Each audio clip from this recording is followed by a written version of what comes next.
2 studios, all materials at the ready. 2 improvised pieces of music. What results when 2 visual artists find inspiration in these compositions? Creativity, an elusive gift springing mysteriously from the psyche, is impossible to document. Yet traces of the creative mind are evident in witnessing the making of a painting. That's what this project attempts to explore. 2 professional artists of Roosevelt, New Jersey, Ellen Silverman and Deirdre Sheen, participated in this collaboration, each responding to 2 very different genres of music: a contemporary classical work by Alan Malik and a folk composition by Ron Kostar and Robert Thorne. Part 1 portrays Ellen's journey, starting with some brief background information. Deirdre's creative response is demonstrated in Part 2. Part 3 consists of a Zoom session recorded at the conclusion of the project, in which the musicians and the artists talk to each other about their participation.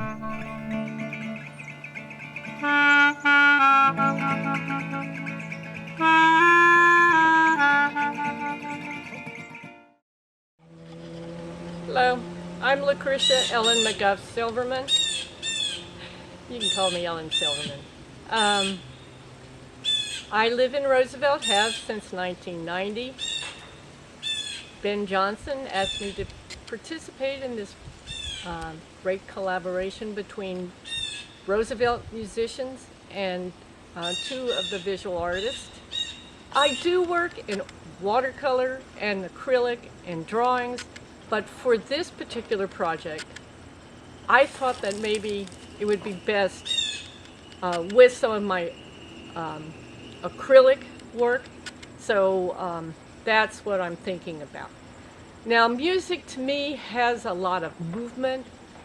There's a lot going on. It would be hard to put it in one 2-dimensional canvas, so I thought maybe I do work in multiples, so maybe a triptych might be an idea. Another thing that I have considered is these 4 pieces are meant to be shown together, but they are to be manipulated by the audience. So they could be in, here or 2 by 2s, but then they're also meant to be changed. So that gives you 4 different viewpoints in a canvas, and that might be a way of considering the different movements in music. So that's one aspect that I want to keep in mind. So in my acrylics, it's not only acrylics. I do have some oil pastels on the newer ones. These are some of my new ones. And I have occasionally added paper to make a collage element.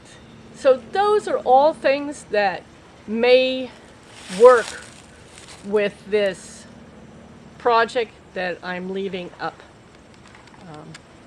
as an idea of how to do it.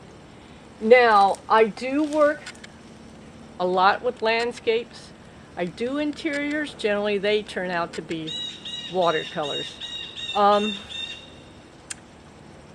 And I'm feeling it's going to be probably on the landscape theme, but as you can see, many of my landscapes get very abstract. They're dealing with shape and color and patternings that I want to keep in the mix for my creative response to this music that will soon be announced. Here we are in my studio. As I told you before, I've lived in Roosevelt since 1990, generally painting landscapes from the area, doing some interiors, but mostly landscapes. Very influenced by the nature around here. I have been busy in the community, both as terms of a gardener and in art. I've been a artist member of Noise Museum for a number of years. I've been involved in Trenton Artworks, and I've worked with other groups as well as Roosevelt Art Project.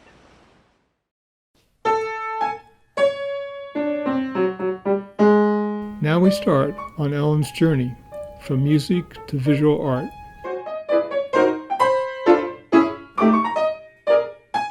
Okay, so when I got Alan's music, I listened to it quite a bit yesterday while first I made notes of what visual things go through my mind when I was listening to it, and then I looked at references I had on the computer of photos I took, and in one case I picked one that my son took, and I first chose the horizontal one, and what I was trying to create in that landscape was the movement, the distinct sets of movements that I heard in the music in a painting. As I listened to the music, I sort of evolved from thinking maybe more than one painting to the fact that the challenge would be to put it all in one. So in a landscape, you know, you're dealing with 2 dimensions instead of 3. So you're not going to actually see movement. You can show movement through a landscape by implication of space. And using a Western perspective for middle, background, the overlaps, your eye through this symbolic way thinks, oh, there is depth here, I can move back. So I played with landscape as showing that progression or implied progression back into space. And so in the first one I chose the horizontal one because the horizon line is low.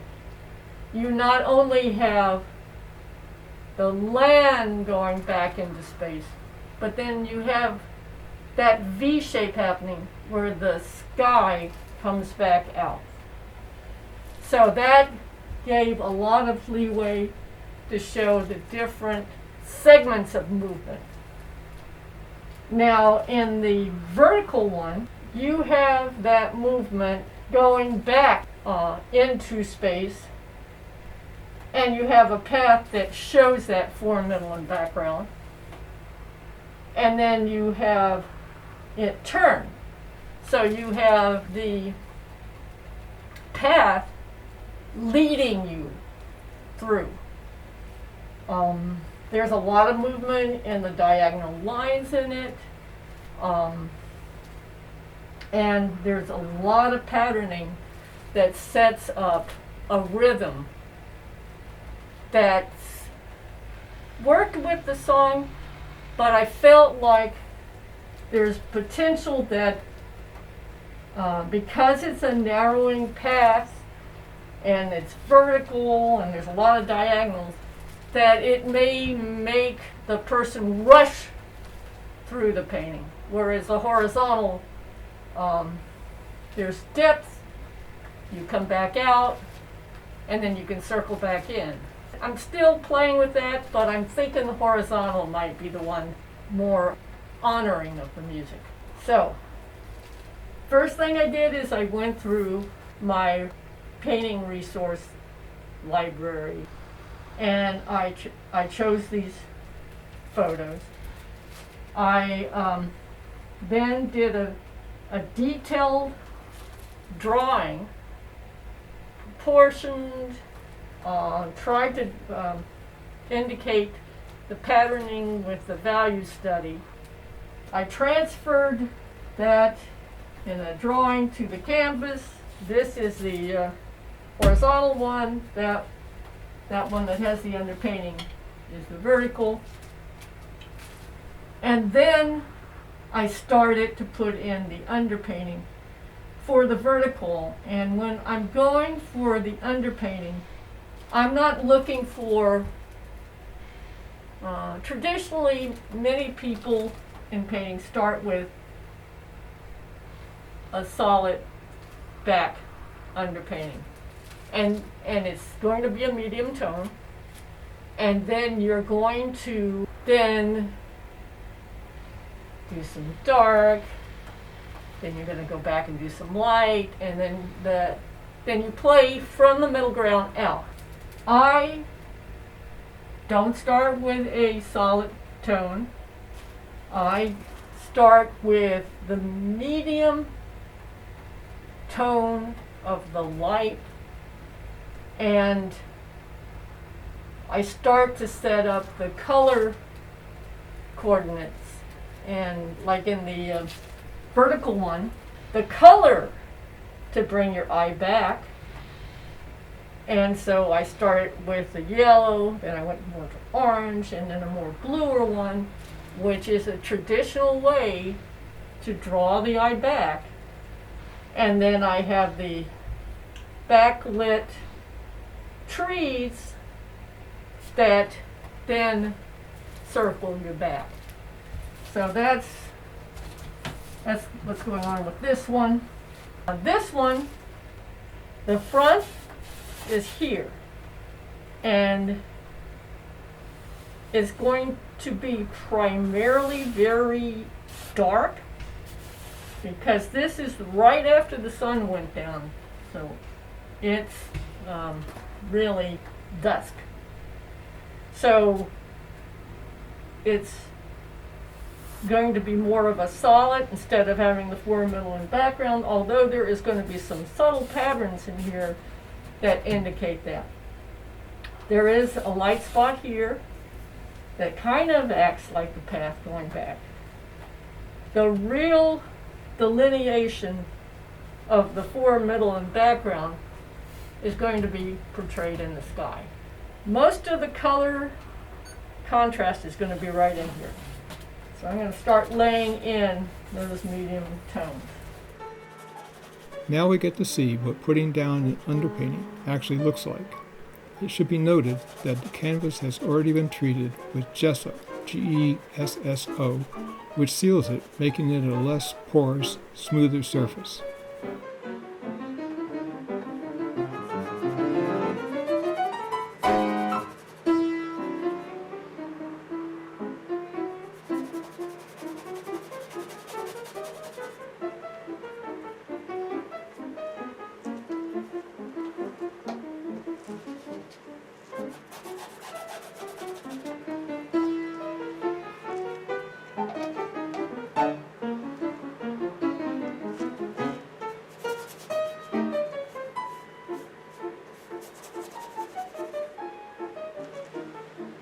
The artist periodically pauses to study the photo on the wall in front of her for guidance.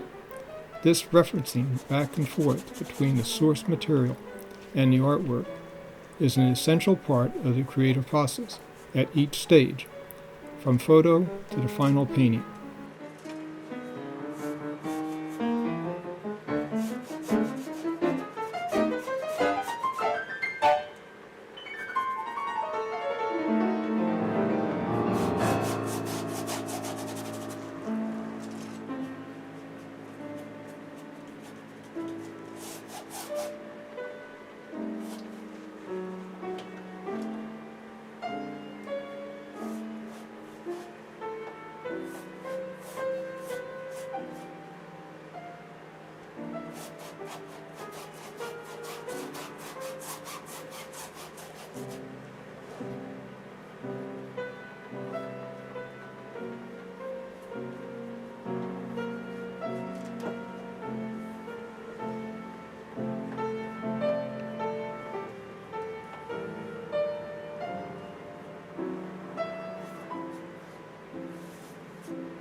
Ellen pauses to compare the photo with what she has painted in order to decide what to do next.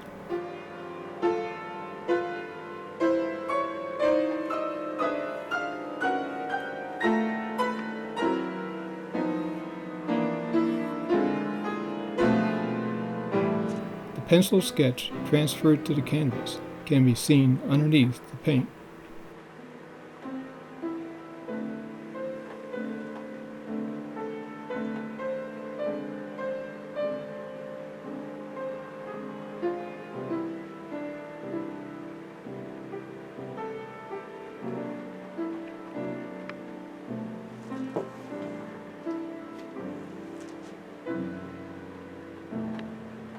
Okay, so that's the underpainting. The vertical painting was last seen with just the underpainting. At the next studio visit, it looks significantly different now that it's in the glazing stage. The white strokes are the beginning of when you start to do the layering, the glazing. It builds layers, but it also builds the shape. Without the glazing, they would read as flat shapes.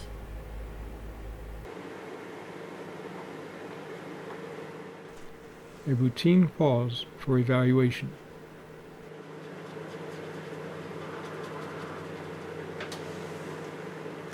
In glazing, Ellen uses paints that have a medium or thinner built into them that increases their transparency.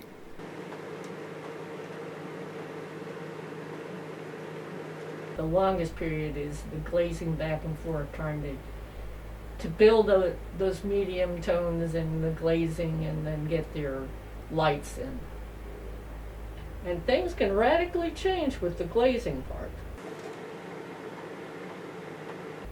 Mostly you're working, except for the white, with transparent tones. The last part of it is where I put in the more opaque tones.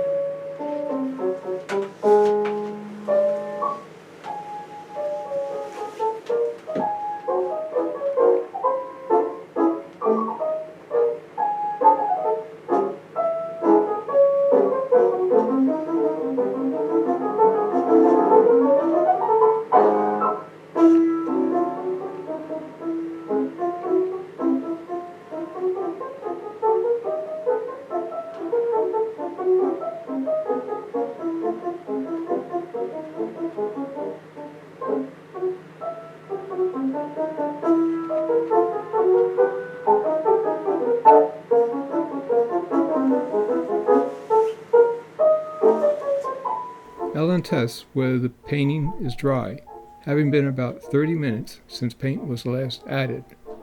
Since it's dry, she switches back to working on the horizontal painting, last seen looking like this.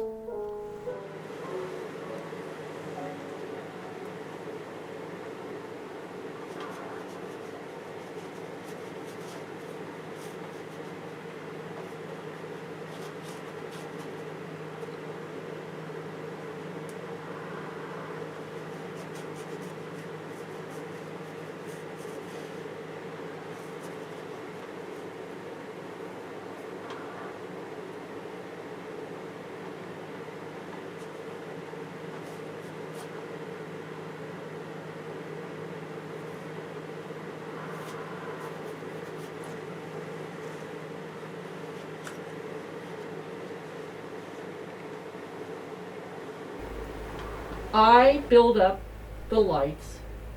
I also will glaze to make the darker areas dark. So you start to get that variation in the middle tones. As could be expected, the painting goes back on the wall. Ellen turns on the music and contemplates the fit between image and sound.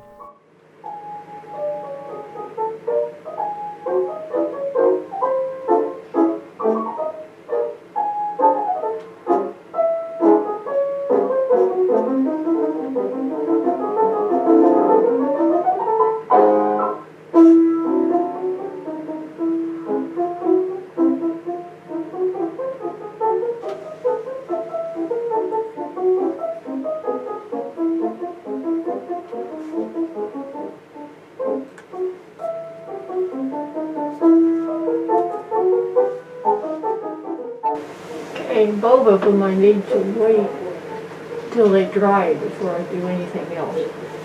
Since there was this break, Ellen talked about what she had done and expected to do next.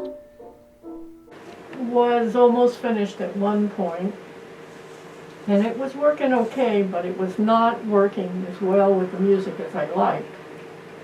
So I had to redo this whole part down here, which of course changed that.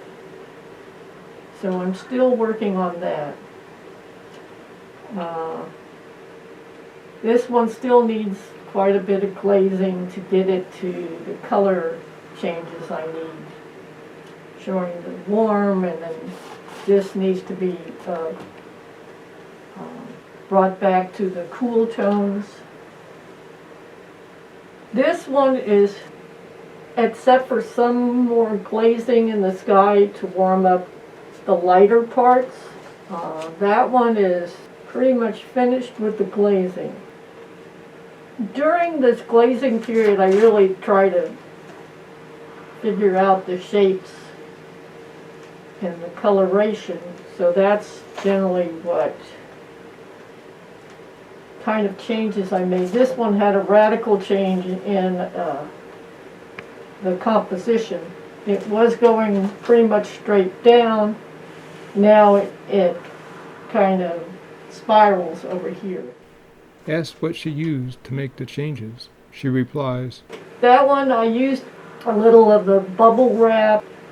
I also used edge of the cardboard to stamp, and I used the corrugated part to make lines. That all adds to the texture, but it's not so prominent that you go, oh yes, you use that there. I also used salt in the sky, but I wasn't happy with that result. I didn't think it really made a difference.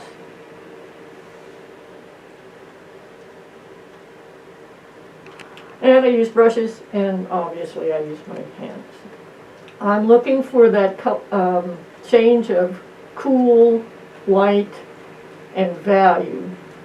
I'm also establishing shape. Are you satisfied? Well, that's a hit or miss. I'm okay with it right now, but one stroke I might be tempted to put it in the trash can. Asked how the paintings reflect the music, she says, To me, the music is, it has dramatic darks and lights, but if I were to divide up it in terms of those values, I would say that 75% is the darker ones, 25% light. Its energy is very rhythmic, kind of frantic almost. But because the way it's laid out, to me, it's also calming, so that would require a lot of texture, strong value changes. Do you have ideas on how the painting will change next? I know what I'm going to do, but I don't know what the paint is going to do. Okay, that one is ready for the next step, which is applying some impasto, some not transparent colors. And that will be the next step for that. That one, I think, after the glazing, there's still a little more glazing in the sky, but then some touches of impasto, and maybe a little more depth in the really darker areas. This one, I have to really get in there and delineate the warm from the cool again, and then that needs a little impasto, but this one I think can do with a little less of the more opaque colors. They're obviously two different, very different takes on the same music. I was happier with this one, and then I changed it completely, and now it's a different painting. And once I get the other part of the glazing on it, I think it will change again. Glazing can have a very dramatic effect on a painting, and it's in that stage where I'm not sure how it's going to turn out. Where that one, I'm pretty sure how it's going to turn out. Prior to arriving at her studio, I had received an email in which she said, quote, "Both paintings are in an awkward stage right now." So I asked her what she meant by that. There are periods in a painting where you're so disgusted, you basically, it's in an awkward growth spurt. It's pretty close to what I refer to as halfway between the easel and the trash can.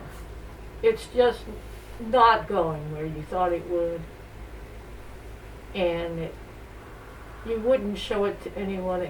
I'm finding painting addressing another art form, music's sensibility, its storyline has enriched the painting in ways like I said, that one was done, but it was not Alan's music, so it had to be changed. But in the end, sure, that other painting's lost, but this one is enriched by the sensibility, other sensibility for the music. The composition is choreographed, dancing with those notes.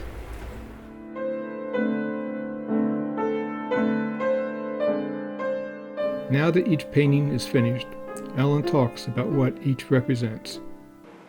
To me, they're both about remembering all your treasured memories.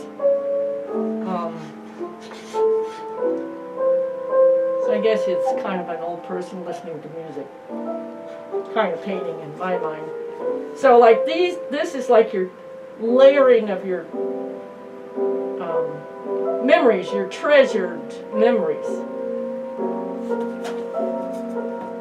And so that kind of movement to me is just the different colors and feelings that you have from your remembering back.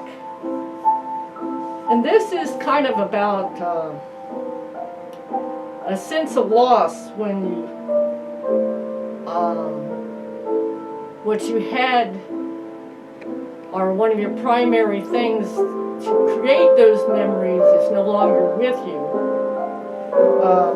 It starts to get diffused. But there's a lot of, even though you're not feeling or seeing them, you know they're there. So, again, that seemed to be the two different aspects.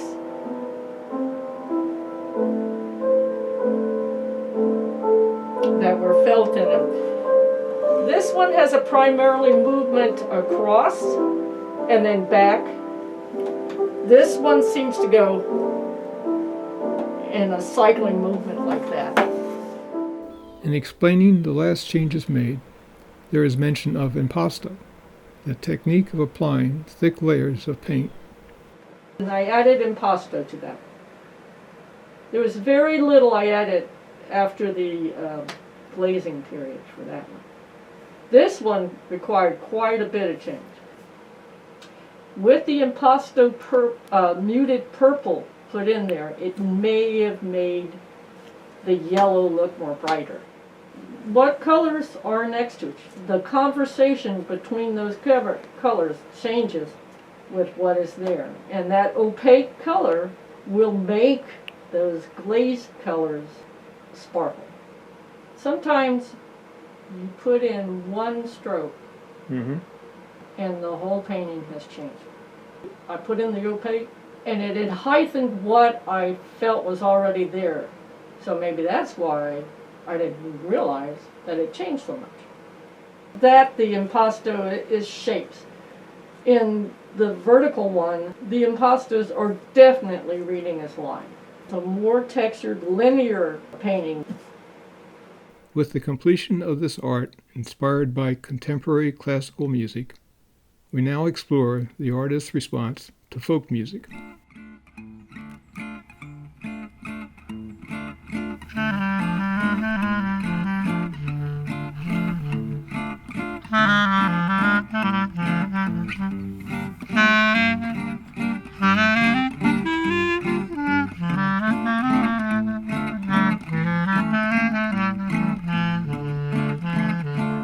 Now we're talking about Ron's music. Ellen hadn't been told that Robert Thorne had also performed this music. It's really early in the process for me for Ron's music. I've only chose the work, and I've made the drawings on the canvas, but it hasn't developed into a point where I have to make decisions as a painter. And that's where I found out in Alan's work, that's really where the changes happened. But when I listened to Ron's music,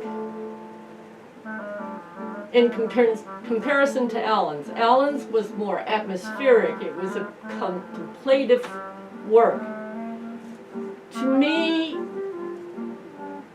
Ron's is all about movement, about dance. And your dance with the elements. In the work, or the photo references I chose, both of them dealt with movement. And to me, there is the dance of time in both. So like this, you have the movement in the water coming down through the stream. You also have the movement of light and dark through the trees. So I'm going to play with that with Ron's music. And with this one, the shadows, as well as the value in color contrast, is where your movement is. But this movement of the shadows goes like in a circular movement. You can imagine that later in the day, it's going to be over there, and then it moves around. So it's about dance with Ron. Responding to the question of whether she had an idea of what she would create, she says, So I have a clear concept, but the painting is going to tell me about just how clear it is as I move along. I found the pencil sketches for Ron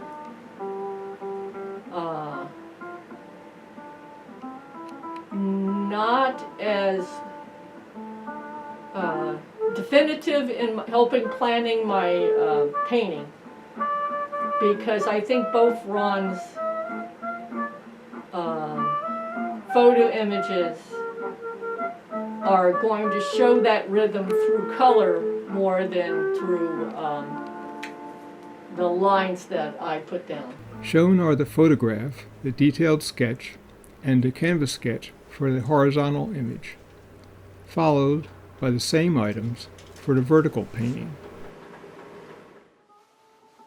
Ellen is now early in the glazing phase.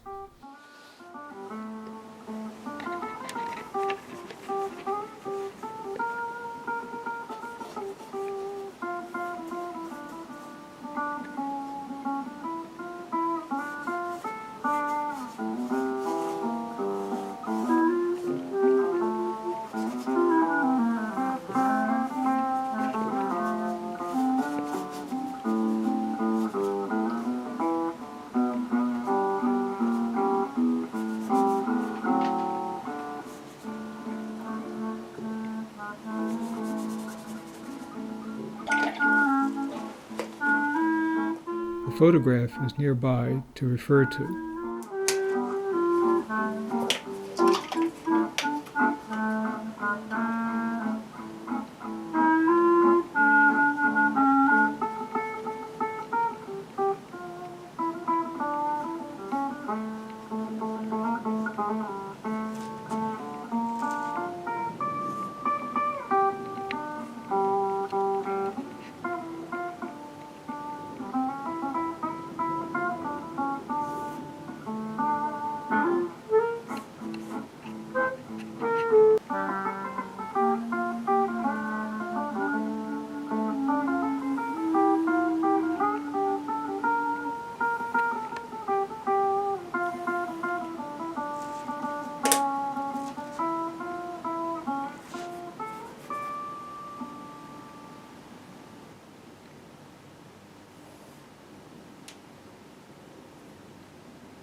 Don't worry, that drop will become part of the stream.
Ellen switches to the horizontal painting.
A typical side-to-side glazing motion.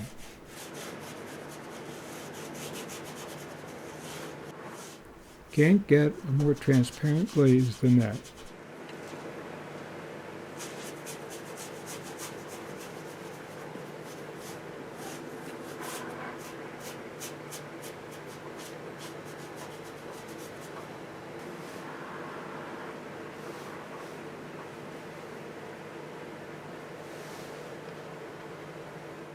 An example of layering of paint during glazing.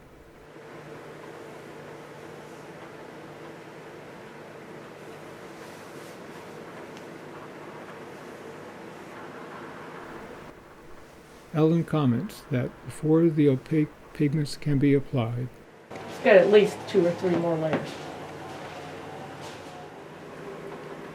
some days later, Ellen is applying those pigments, often with short, delicate strokes.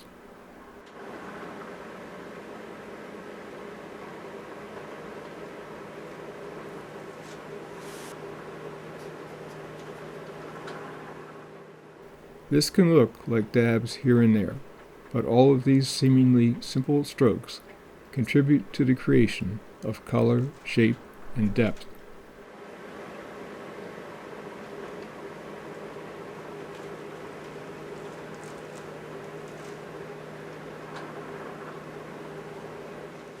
Various types of strokes are used.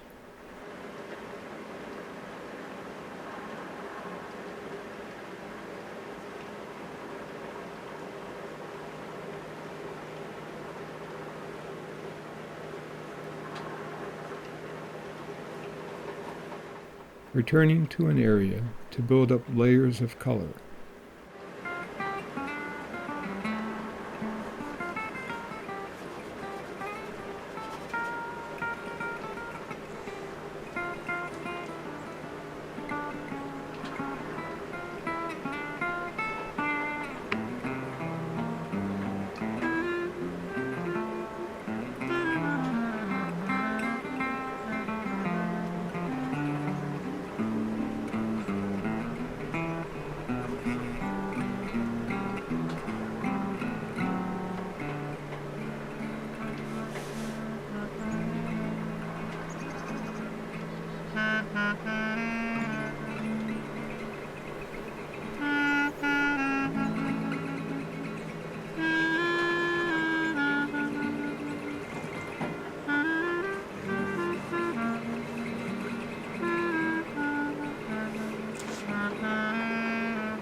gradually defining an image.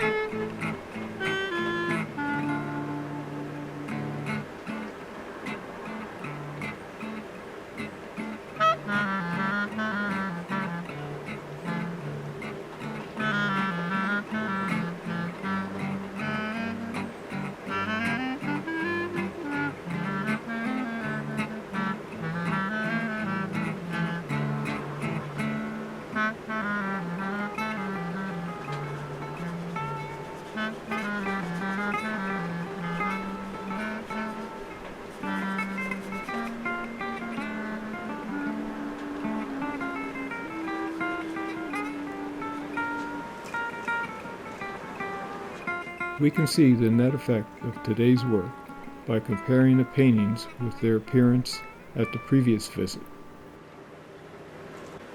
At the next and final visit, paintings were completed.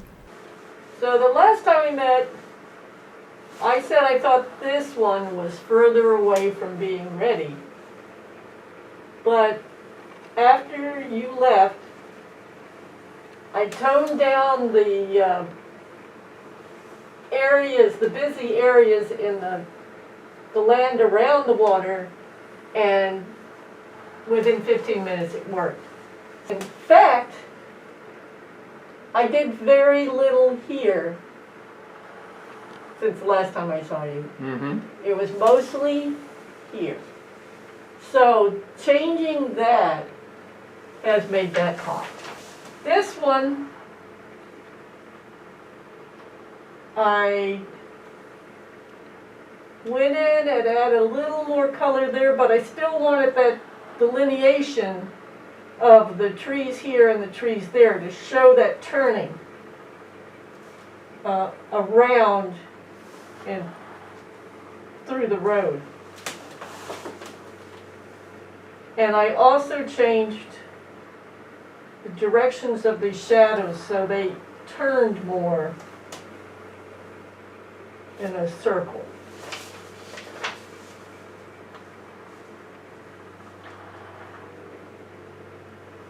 And that required glazing, some more opaque paint, putting in the highlights more, but it was primarily a change in coloring by glazing. I am satisfied with both paintings. I think they did respond to the music.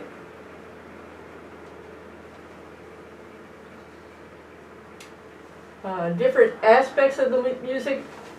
These areas had to tone down to really show the spark, the dance of the water, which was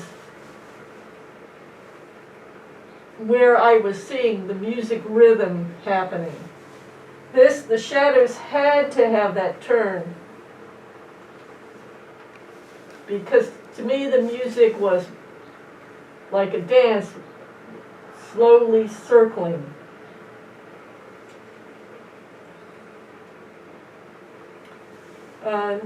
The techniques I used were not much different than what I used on other paintings, but with every painting, I go back to a step before if things need to be worked on.